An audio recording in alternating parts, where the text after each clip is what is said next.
Jewish Voice, where we help you to discover the Jewish roots of your Christian faith. I'm Jonathan Bernis. Thanks for joining us today. We've got a fascinating show for you. Have you ever seen the bumper sticker that says, "Jesus is coming, look busy"? Do you know when he's coming?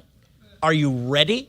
Pastor Mark Biltz is with us today to reveal God's timetable, but first, a little background. Mark, good to have you back, my friend. Thank you. Well, it's been a while. Yes. Well, we've completely redone the set. I You didn't love know you it. were going to be at the Wailing Wall tonight, right? love The Western Wall. It's great. Yeah, it's a big change. Well, it's so good to see you again, and I'm so excited about your new book, God's Daytimer. You talk about God's timetable. Sure. What does that mean? Well, I ask a lot of people if they believe in divine appointments, and they all say yes. And then I tell them, well, guess what? They're scheduled. You know, there's actually divine appointments when we can meet with God, but it's going to be on His time schedule, not ours. Too often we want to make God meet with us on our schedule rather than realizing we need to meet with Him on His. For example, in Genesis 1:14, God created the sun and the moon, the lights, and it says He created them for 4 particular reasons. It wasn't light and heat. That's not what the first one's mentioned. The first one is signs, and then it says for seasons. But the problem is the English language. When we think of seasons, we think of fall, but the Hebrew word is moed, and it means a divine appointment. And then when it says days and years, I don't want to Yeah. miss that. We talk about the feasts of the Lord. We talk about the festivals Right. of Israel, but in effect, they're modim. They're appointed times of the Lord, and that brings out so much more meaning. well, this is why you want to really understand the Jewish roots of the Bible, because the same word they translate as seasons in Genesis, they translate it as feast in Leviticus 23. So does moed mean fall or food? They're both wrong. You know, this is why you need to understand their divine appointments. I used to live on a time zone change in Garden City, Kansas, between Central Time Zone and Mountain Time Zone. And unless you've experienced this, you don't know what it's like to live on a time zone border. You have to have 2 clocks. You can walk across the street and it's an hour later. And that's without traffic. So you can be late for a meeting or early for a meeting, depending. You had to have 2 clocks, one for Wow. work and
one for where you live.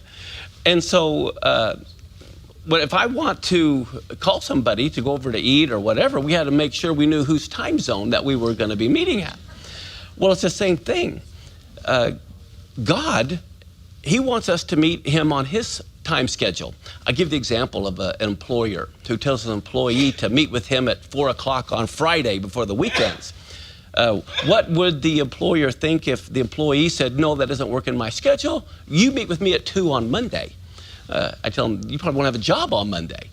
And so God determines when He's going to meet with us, and then we either can come to the meeting or stay away. It's our choice. Yes, and the implication, of course, we want to be at the right time, at the right place. It's God's timetable and not ours.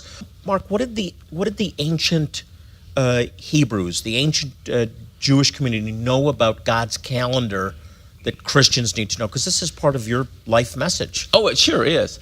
One of the things is when we realize that not only were they divine appointments, they were called holy convocations. Now, convocation means an assembly, like you could have a high school convocation. But the Hebrew word mikra implies more than an assembly. It implies a dress rehearsal.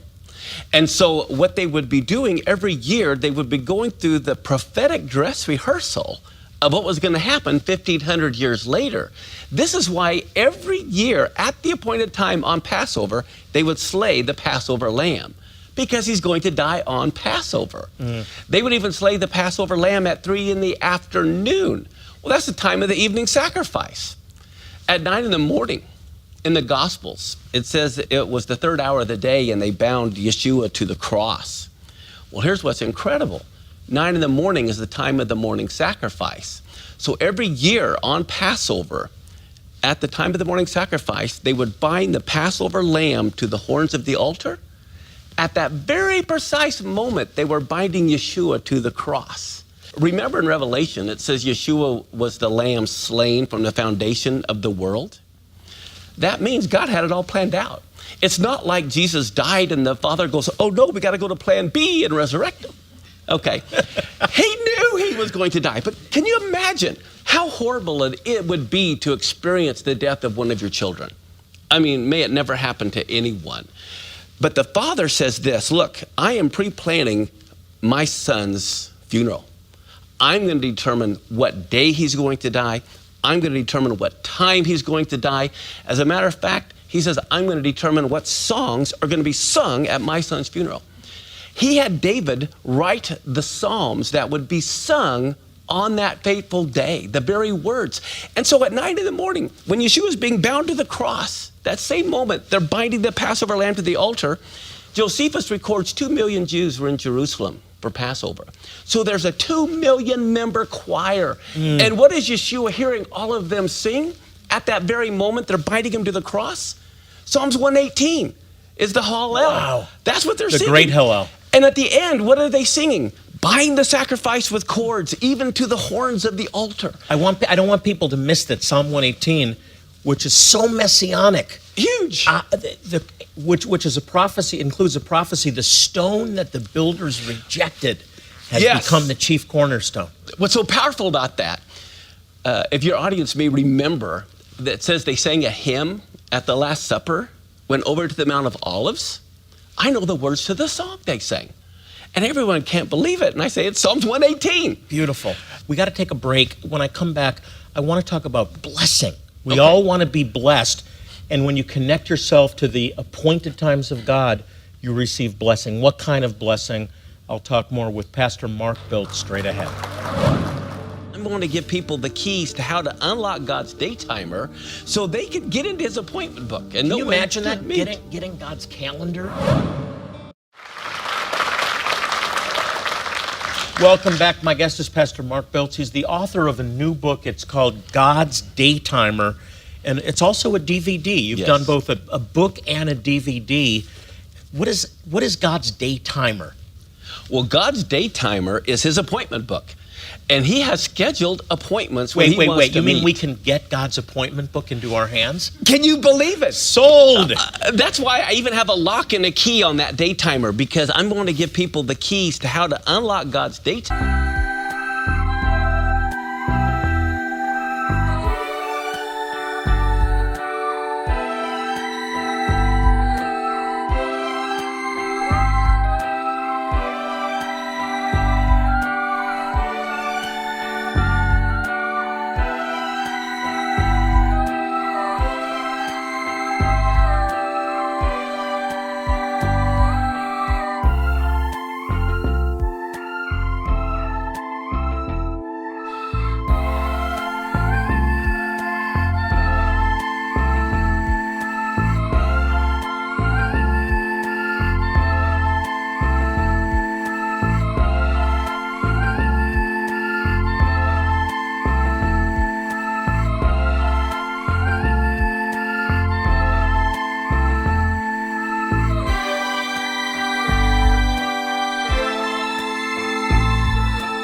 So they could get into his appointment book. And can you imagine that?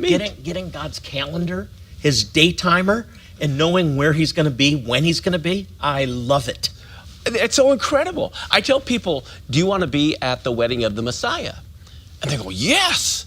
And I said, then why wouldn't you want to be at the dress rehearsal?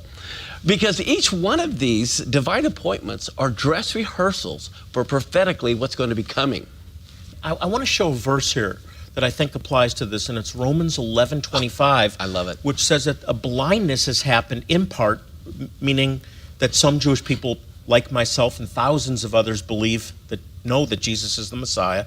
We've had our eyes open, but there's a blindness that's happened to Israel until the fullness of the Gentiles comes in. I don't believe that's the full number. I believe it's fullness. Well, what that implies is maturity. He's waiting for the maturity of the church to grow up. And this is part of it, though. Exactly. The restoration of the Jewish roots of our faith is part of that maturity. But the amazing thing about Romans 11, it says because of their unbelief, the non-Jews have been shown mercy. But then the next line says, but guess what? They'll believe when you show them mercy. But we haven't shown them mercy for 2,000 years. And then wonder why they don't believe. We haven't given them anything to identify with. Well, my goodness, do you remember Joseph? His brothers came to Egypt. They didn't recognize him. Why didn't they recognize him? He looked Egyptian. He had an Egyptian name. He was dressed as an Egyptian. Well, the church has been presenting an Egyptian Jesus for 2,000 years. There is a responsibility that every Christian bears, also in Romans 11, that their salvation then brings them into the responsibility of provoking the Jewish people to jealousy. I see this doing that. Huge, because the church has only been provoking them to anger. And they need to provoke them to jealousy. And the way to make them jealous, I like to explain it this way. When I was a little kid, I was about in first grade, and I had this nice red tricycle, man, that I just wheeled all over the place. And of course, it got all beat up and old, and I threw it in the trash. Well, it so happens, the trash man lived like 3 doors down. And he took my tricycle out of the trash, and he painted it and cleaned it all up and gave it to his son. And then I saw his son riding my tricycle. I want it back, it's mine. And he said, no, you gave it away, it's mine. And he heads off with the tricycle. And I remember that, because the way you make the Jews jealous is things that they have discarded or things they don't have interest in. All of a sudden, you pick those lost treasures up, these golden nuggets, and you begin to celebrate them. They're wondering, how come you're so happy? Why are you doing this? I want it back. And it looks nicer than anything they ever did. Exactly. You know, the Passover's more exuberant. It's more joyful. Oh, yeah. It has the full meaning of Messiah and our salvation. Exactly. And that's the blessing that comes, that the Christians have in connecting. One of the things that we do, and in the book, I talk about how the spring feast fulfilled his first coming.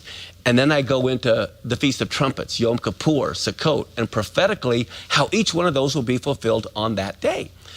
You remember in 1 Thessalonians 5, a lot of people say, well, he comes as a thief in the night. We're supposed to be stupid and ignorant, okay? I say, not so. 1 Thessalonians 5 says, when it comes to the times and the seasons, don't be ignorant. Well, that word there is referring to the Moedim, which is why, and I think in verse 4, he says, that day will not overtake you as a thief in the night. I'm telling you, this is, for a Jewish believer, to see this kind of restoration is absolutely awesome, because I know that it's connected to the salvation of Israel. Yes. The eyes of the church are being opened. Yes. And the eyes of the Jewish people are being opened. God's Day Timer, it's a book, it's a DVD. We want to get these resources into your hands. Pastor Mark Biltz is going to be back in a moment to tell us why the book of Galatians contains some of the most misunderstood verses in the Bible. There's verses in the book of Galatians that are probably the most misunderstood verses in the Bible. Very misunderstood, and the reason why is... We get some very interesting questions from our viewers every week on topics ranging from Jewish customs to the last days. So now it's your turn to ask the rabbi. Our first question comes from Helen in Wheeling, West Virginia. Hi to everybody in West Virginia. And her question is, what's the difference between a Hebrew, an Israelite, and a Jew? This is a great question, and I can give a long technical answer, but the simple answer is nothing. They're the same people, but they're snapshots of a people at different periods of time. So when Abraham was called, he became the father of the Hebrew nation. He was a Hebrew and his descendants. After the 12 tribes and the establishment of the nation of Israel, the 12 tribes of Israel, in Egypt, they became known as the Israelites. And later on, when the kingdom divided, the southern kingdom from Judah became the Jews, and through history, the Jewish people.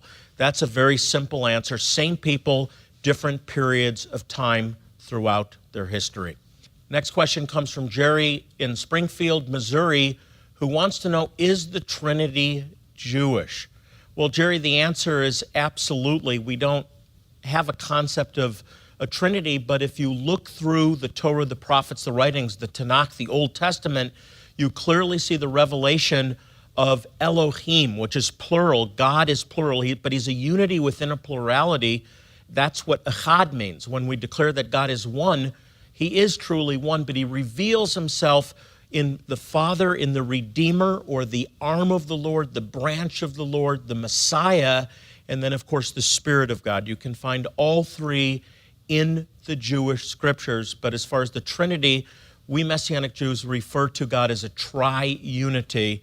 He's not three gods, it's one God, but manifest in Father, Son, or Messiah, and Ruach HaKodesh, the Holy Spirit. You can submit your questions to us at jvmi.tv and then follow the link. And who knows, we may pick your question for an upcoming program.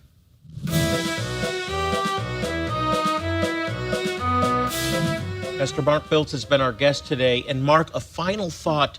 There's verses in the book of Galatians that are probably the most misunderstood verses in the Bible. Yes. Talk about that. Very misunderstood, and the reason why is people don't know the context. For example, in Galatians, people say we don't need to keep the feast because he's talking to these foolish Galatians, and he says, why do you observe days and months and years? But guess what? He's not talking about the feast there. When he talks about the feast, he uses different terms. In Colossians, he talks about don't let anyone judge you when you observe the Sabbath, the new moon, the holy days.